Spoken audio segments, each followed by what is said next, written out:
Present पतवार में जिला अध्यक्ष, फिर ऑल इंडिया, फिर डीलर्स ऑफ फेडरेशन बने हैं। आप क्या कुछ कहना चाहते हैं? पहले बहुत ज़्यादा कमियां नजर आती थी, डीलर सबका शोषण होता था, अब क्या लगता है कि शोषण को आप रोकिएगा? देखिए, ये समस्या आज की नहीं है, ये समस्या बहुत पुराना है और इसमें सारे प्रशासन प्लस हमारे बिहार राज्य खाद्य निगम के गोदाम मैनेजर हों, मुखिया हों, चाहे क्या नाम है डोर स्टेप डिलीवरी के संवेदक हो, इन लोग को मिली भगत से विक्रेताओं को प्रति बैग मिनिमम अगर नहीं कुछ करेंगे तो 2 से 3 किलो पर 50 किलो का बैग पर, क्विंटल का बैग पर नहीं, 50 किलो के बैग पर 2 से 3 किलो माल शॉर्ट आता है, जिसका क्या होता है, खामियाजा क्या भुगतना पड़ता है।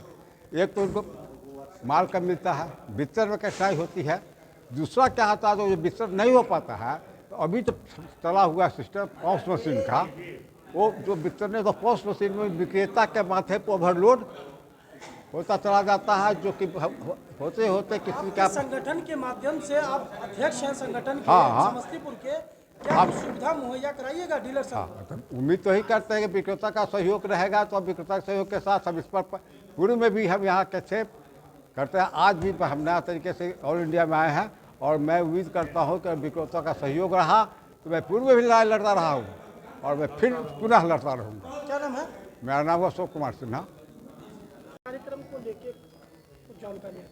देखिए, आज हमारा जो है संगठन फेयर प्राइस फेडरेशन का जो यहाँ पर में मुख्य रूप से संगठन बना है और यहाँ के हम अभी जिला अध्यक्ष बना है अशोक श्रीवास्तव जी को। यहाँ मेरा संगठन नहीं था, मैं संगठन यहाँ बनाया हूँ। आज से मेरा यह संगठन यहाँ काम करेगा और यहाँ जो इस बीच में यहाँ जो बिचौलिया संगठन काम कर रहा था उसको यहाँ से उखाड़ करके फेंकने का इन लोगों ने संकल्प लिया है और इनको जो है सो हटा करके नया संगठन को मजबूती के साथ काम करेंगे। चाहते हैं आज जो सब बैठक हुई है आप लोगों की डीलर संघ की, आप क्या पूछना चाहते हैं? आप जो पूछना चाहते हैं उसी का मैं जवाब दूंगा। डीलर लोगों का शोषण किया जाता है, इस पे क्या कुछ कहना है? देखिए, डीलर लोगों का शोषण किया जाता है ये कहीं का छुपा हुआ बात नहीं है। हमेशा डीलर को शोषण किया जाता है, उसको खाद्यान्न सही नेट वेट नहीं मिलता है। बोरा का वजन सुप्रीम कोर्ट का आदेश है कि बोरा के वजन काट करके खाद्यान्न दिया जाए 580 ग्राम, वह नहीं देता है। एक बोरा का वजन 580 ग्राम यानी कि 600 वो नहीं देता है। प्लस एसएफसी में जो ये डोर स्टेप डिलीवरी है वो प्राइवेट आदमी को दिए हुआ है, तो निजी आदमी बिना तनख्वाह का काम करेगा तो वो क्या करेगा? चोरी करेगा। तो वहाँ शोषण करता है, विक्रेताओं का शोषण करता है। विक्रेता मजबूरी होकर के, बाध्य होकर के, अभी आप जाकर के मैं इस चैनल के माध्यम से यह कहना चाहता हूँ कि विक्रेताओं का जो शोषण होता है तो विक्रेताओं का संपत्ति का जांच किया जाए और डोर स्टेप डिलीवरी के संपत्ति का जांच किया जाए कि 1 साल में उनको जो है सो लाइसेंस मिला और वो जो है सो अभी कार पर कार और स्कॉर्पियो पर स्कॉर्पियो खरीद लिया। कहाँ से खरीद लिया भाई? तो रोकने के लिए क्या कुछ कीजिएगा? इसके रोकने के लिए हम लोग क्या करेंगे? हमारा बात कौन सुनने वाला है? या भारत सरकार, न बिहार सरकार, कोई नहीं सुनता है मेरा बात। अगर हम भी एमएलए एमपी को आप घेर करके, एमएलए एमपी को घेर करके गली गली में अब जो है सो मैंने उनसे यह सवाल करूंगा, जनता यह सवाल करेगी। आज आप जानते हैं खाद्यान्न देता है, उसका कीमत भारत सरकार 40 रुपया है, पर्ची निकलता है 40 रुपया का, और उससे अच्छा क्वालिटी का चावल 40 रुपया में जो है सो मार्केट में मिल जाएगा है? यह बिहार सरकार घोटाला करता है, वहां का डोर स्टेप डिलीवरी वाला घोटाला करता है। वो माल वहां से जो आता है उसको जो है बीच में रास्ते में गायब करके आई सारा गला माल दे देता है। अब क्या करें? हम क्या कर सकते हैं? हमारे पास तो लाइसेंस है। ज्यादा हमारा विक्रेता बोलता है तो डोर स्टेप डिलीवरी वाले और गोडाउन मैनेजर उसको धमकी देता है कि तुम कहीं बोलोगे तो तुम्हारा लाइसेंस रद्द करवा देंगे। गोदाम मैनेजर से बात हुई हम लोगों की, उन्होंने कहा कि जो भी डीलर हमारे पास आता है उसको पूरा वजन करके दिया जाता है। यह गलत बोलता है। लेकिन डीलर से से जब बात हुई उन्होंने कहा कि वहीं से वजन कम दिया जाता है। एकदम बिल्कुल किसको सही, सही माने हम? बिल्कुल सही। हमारा विक्रेता कहता है चूंकि विक्रेताओं को कोई तनख्वाह नहीं मिलता है, विक्रेता कमीशन एजेंट है और उसको जो है सो माने तनख्वाह मिलता है, लोभ है, लालच है, ग्रसित किए हुए कुर्सी पर बैठा रहता है। वो लोग तो डोर स्टेप डिलीवरी वाले के हाथ गोदाम बेच दिया, वो लोग तो गोदाम पर रहता ही नहीं है, गोदाम बेच दिया, 5 लाख 7 लाख में अपना घर बैठे जो है सो पैसा लेता है। मतलब आने वाले समय में कुछ कंट्रोल होगा?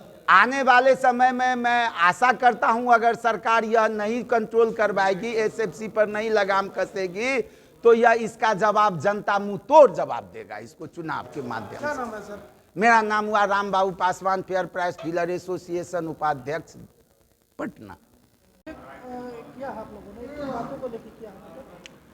देखिए हमारा देश में कि अभी संकट है, चूँकि आप जैसे कि जानते हैं PMYY जी को प्रधानमंत्री खाद्यान्न योजना जो चला है केंद्र सरकार की योजना है और केंद्र सरकार की योजना है। इस योजना को डीलर आप जैसे देखते हैं कोविड काल में भी आप बड़ी ईमानदारी से अगर कोई बांटने का अगर काम किया है तो वो निश्चित रूप से डीलर है, और डीलर ने अगर वो सक्रियता नहीं दिखाता तो कितने के चूल्हा बंद रह जाता। उस काल में भी बाप बेटा से नहीं, बेटा पत्नी से नहीं, पत्नी अन्य भाई भाई से नहीं मिलता था। वैसे स्थिति में भी हमारे विक्रेता ने औंठा से लगाकर भौतिक सत्यापन कराने, औंठा के सत्यापन के बाद ही खाद्यान्न को वितरण किया है। सरकार की ओर से कोई सुविधा डीलर को नहीं दिया गया, और हम लोग का यही था कि जब वैसे कामों में हम लोगों ने किया है तो आपको 24 घंटा किया है तो हमको भी आप एक सरकारी कर्मचारी को दर्जा दे दीजिए। इस मांगों को लेकर हम लोगों ने 16 मार्च 2023 को भी धरना प्रदर्शन किया था कि आप हमको भी बना दीजिए, और हम लोगों ने बजट में भी रखा था कि कम से कम हमारी मांगों को जो है इतना जरूर कमीशन, अगर नौकरी नहीं दी जाए तो कमीशन इतना दे दीजिए कि हमारा परिवार का भी भरण पोषण हो जाए।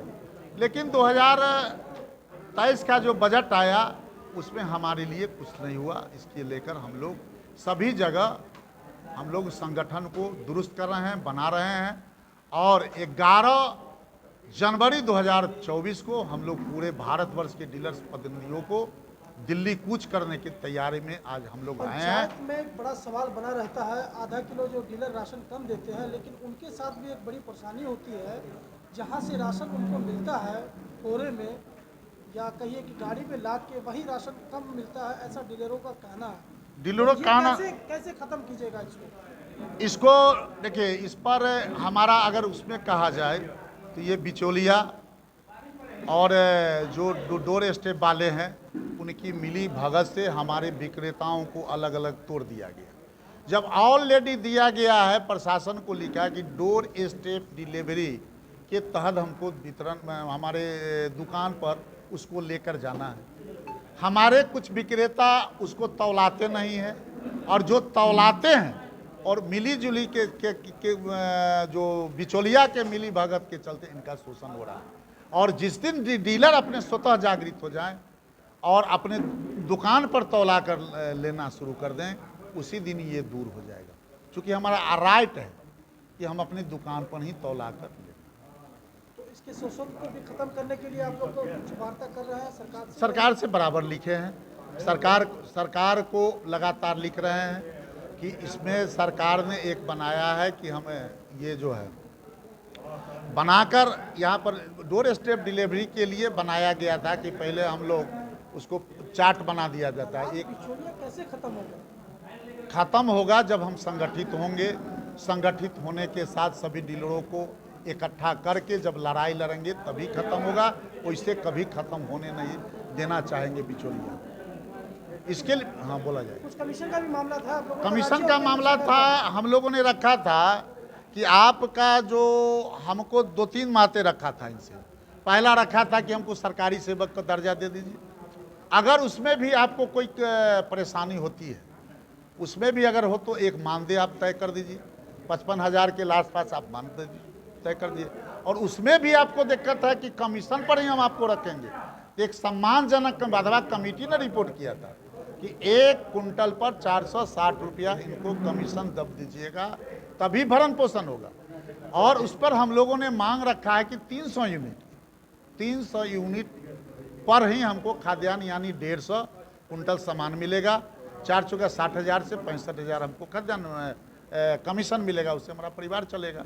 लेकिन सरकार ने ढुलमुल नीति के चलते शहर में 1350 यूनिट पर कर दिया, देहाती क्षेत्र में 19 पर कर दिया, जिसके चलते उसमें भी नया बहाली कर दिया, तो किसी को 800 किसी को 9 पर दे रहा। इसकी लड़ाई हम लोग लड़ रहे हैं। अच्छा, ये एक छोटा सवाल और है, क्या लगता है डीलर का शोषण पदाधिकारी भी करते हैं? उन्हीं के द्वारा तो शुरू ही हैं। अगर जिस दिन प्रशासन, मार्केटिंग अफसर, एसडीओ चाह ले कि गोदाम से चोरी बंद हो जाए, उसी दिन बंद हो जाएगा, उसी दिन बंद हो जाएगा। जो इनकी मिली भगत अगर नहीं रहती तो जो ईमानदारी से जीना हमारा डीलर चाहता है, उसको भी प्रशासन ईमानदारी से जीने देना नहीं चाहता। आज हम बोरा पर भी जिंदा रहना चाहते हैं। हमारा जूट क्या बोरा पर है 580 ग्राम पर कुंटल एक्स्ट्रा मिलना है, वो तो देता नहीं है। बजाते 5 कुंटल, 4 कुंटल, 3 कुंटल केजी पर बैग पर 3 केजी, 4 किलो, 5 किलो डीलर को चिन्हित किया जाता है। जो नहीं बोलता है वैसे पर 8 किलो, जो बोलता है उसको भी 2 से 3 कुंटल निश्चित रूप से कम देता है। क्या लगता है केंद्र सरकार और राज्य सरकार आपकी बातों को मानेगी? हमारी केंद्र सरकार नहीं बात मानेगी, मैं मानता हूं, लेकिन लोकतंत्र है। ट्रेड यूनियन एक्ट के तहत हमारा रजिस्ट्रेशन है।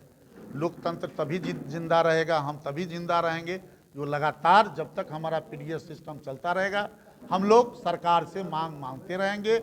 आप लोकतंत्र पर ये दोनों सरकार दमनकारी नीति अपनाएगी तो हम लोगों ने हर जोर जुल्म के टक्कर में संघर्ष हमारा नारा है। इसी के साथ हम लोगों ने आगे भी लड़ाई शुरू किया। क्या नाम है? मेरा नाम देवन रजक हुआ, राष्ट्रीय प्रधान महासचिव all India fair price of dealer federation नई दिल्ली। और वहीं से शोषण करता है। साथियों, महाराज की और मीडिया के लिए बोली सामान आपका है, नियम बताया, बिना बाबू से कहे हमको बिना बाबू आपके फूड सेक्रेटरी ने कहा कि आपके डीलर क्यों बिना तौले हुए देता है। बात सही है। मैं मुजफ्फरपुर से आता हूँ, 2300 का कबर डीलर है, लेकिन आज के डेट में भी हमारे 287 विक्रेता हैं, वो तौला कर पूरा देते हैं, उसका लेते हैं, चाहे उसका लास्ट सामान भेजो, उससे कोई मतलब नहीं। हम इतना प्रयास मुजफ्फरपुर में साथियों किए तो 287 हुआ, उससे ज्यादा बढ़ता नहीं है। क्योंकि हमको जहां पर हम जाएंगे कहता है चाचा छोड़िए, ले लीजिए, कर दीजिए, बनाते हुए चलाता है, और जिसने कहा तो तौला कर देना है तो दे रहे। हमारे जो भी चुनाव में आएंगे सबसे पहले क्या काम होगा कि पहले रोस्टर तय करें। होता क्या है कि एक पंचायत में ये लोग कलाकारी करता है कि पंचायत में जो हम देखे हैं कि अगर 4 आदमी है, 5 को और मानिए एक विक्रेता किसी पंचायत में है और एक चाहता है कि हम तौला के ले, तो 4 को माल भेज देता है और 5वां को लास्ट मिल जाता है। और अभी आ गया कि जो भी मशीन पर से खुलेगा तो वितरण शुरू कर देता है, कोई कहीं से भी ले सकता है। इसमें उसको तंग दबा करने के बाद ऐसा हम लोग को लगा है, यही कारण है कि एकता नहीं बन पा रही है। तो पहले है कि रोस्टर बनवाइए और रोस्टर के अनुसार से आप तौलवाकर विक्रेता को डीलर पर लीजिए, इसमें आपको आगे इसका पूरे बिहार चल रहा था, वहां से हटकर आप आए। फेयर प्राइस डीलर चलता है, एक है वरुण ग्रुप, तीसरा है देवेंद्र प्रसाद सिंह ग्रुप, चौथा है गौरव लाल group. Fair price Dayanand ji का जो ग्रुप है, जिस समय लाभ जी जिंदा ही थे उसी समय ही उनका एक ग्रुप बन गया था। और एक चलता है बिहार प्रदेश जन वितरण दुकानदार संघ, और तीसरा हमारा जो है ऑल इंडिया फेयर प्राइस सब डीलर फेडरेशन, जो बिहार पटना से ही रजिस्ट्रेशन है, जिसका नंबर है 4081/2009 में। यहीं के रहने वाले हमारे स्वर्गीय श्रीकांत लाल जी। तो आज हम लोग ऑल इंडिया फेयर प्राइस सब डीलर फेडरेशन समस्तीपुर इकाई का आदरणीय हमारे राम बाबू पासवान जी और हमारे रामप्रीत बाबू, और उसमें जो भी सदस्य होगा उनका सदस्यता पहले सदस्य बनेंगे, इसके बाद ही पदाधिकारी। और इसमें एक रखा गया है अध्यक्ष का पद, एक है उपाध्यक्ष 3 है, महासचिव 1 है, कोषाध्यक्ष 1 है, सचिव 3 है, संगठन सचिव 3 है। तो सारे लोग प्रशासन तक उससे हिलता है, क्यों? क्योंकि उसकी इच्छा शक्ति है, उसको आप बिगाड़ नहीं सकते। 10 लोग अगर बैठ गया तो 10 लोग उसको मरवा देंगे। क्या सही बात है कि नहीं बात है? और आप कितनी संख्या में है, हम आते हैं यही देखे हैं, भाषण किए, सब चीज हुआ, आएंगे करेंगे, लेकिन यहाँ से निकलने के बाद सब साथी भूल जाते। चुनाव हो गया तो अशोक बाबू अगर हो गए तो अशोक बाबू देखो समझे। साथियों, हमें जो ज्ञात है बर्मन, आज सबसे बुरा हाल अगर आप देखेंगे तो सुबह जो पंजाब है सबसे स्थिति खराब पूरे देश में। हम लोग जब लड़ाई लगातार हो रहा है, एक तरफ तो हम लोगों ने देखा वहां कि दिल्ली में आपकी सरकार है, वहां की कमीशन 2 रुपया सबसे ज्यादा है, और उसी आपकी सरकार अगर पंजाब में है तो सबसे कम आपकी सरकार वहां उसी में है 45 रुपया। वो लड़ाई हम लोग लड़ रहे हैं। के बाद जो हम लोग उनसे मांग किया था, कुछ मांग पूरा भी हुआ है और कुछ के लिए लेकर फिर हम लोगों ने कार्यक्रम तय किया है। 1 अक्टूबर को झारखंड और बिहार के तमाम प्रतिनिधियों को हम लोग देवघर झारखंड में है, वहां पर हम लोगों ने एक सम्मेलन वहां पर बुलाया है 1 अक्टूबर को, और अपनी मांग जो मांगों को नहीं माना गया है उसको लेकर 11 जनवरी 2024 को, चूंकि लोकसभा का चुनाव है, हम लोग उस पर प्रेशर बनाए हुए हैं कि हमको भी कुछ कमीशन रूप से मिलना चाहिए, जिससे हमारे परिवार को भरण पोषण हो।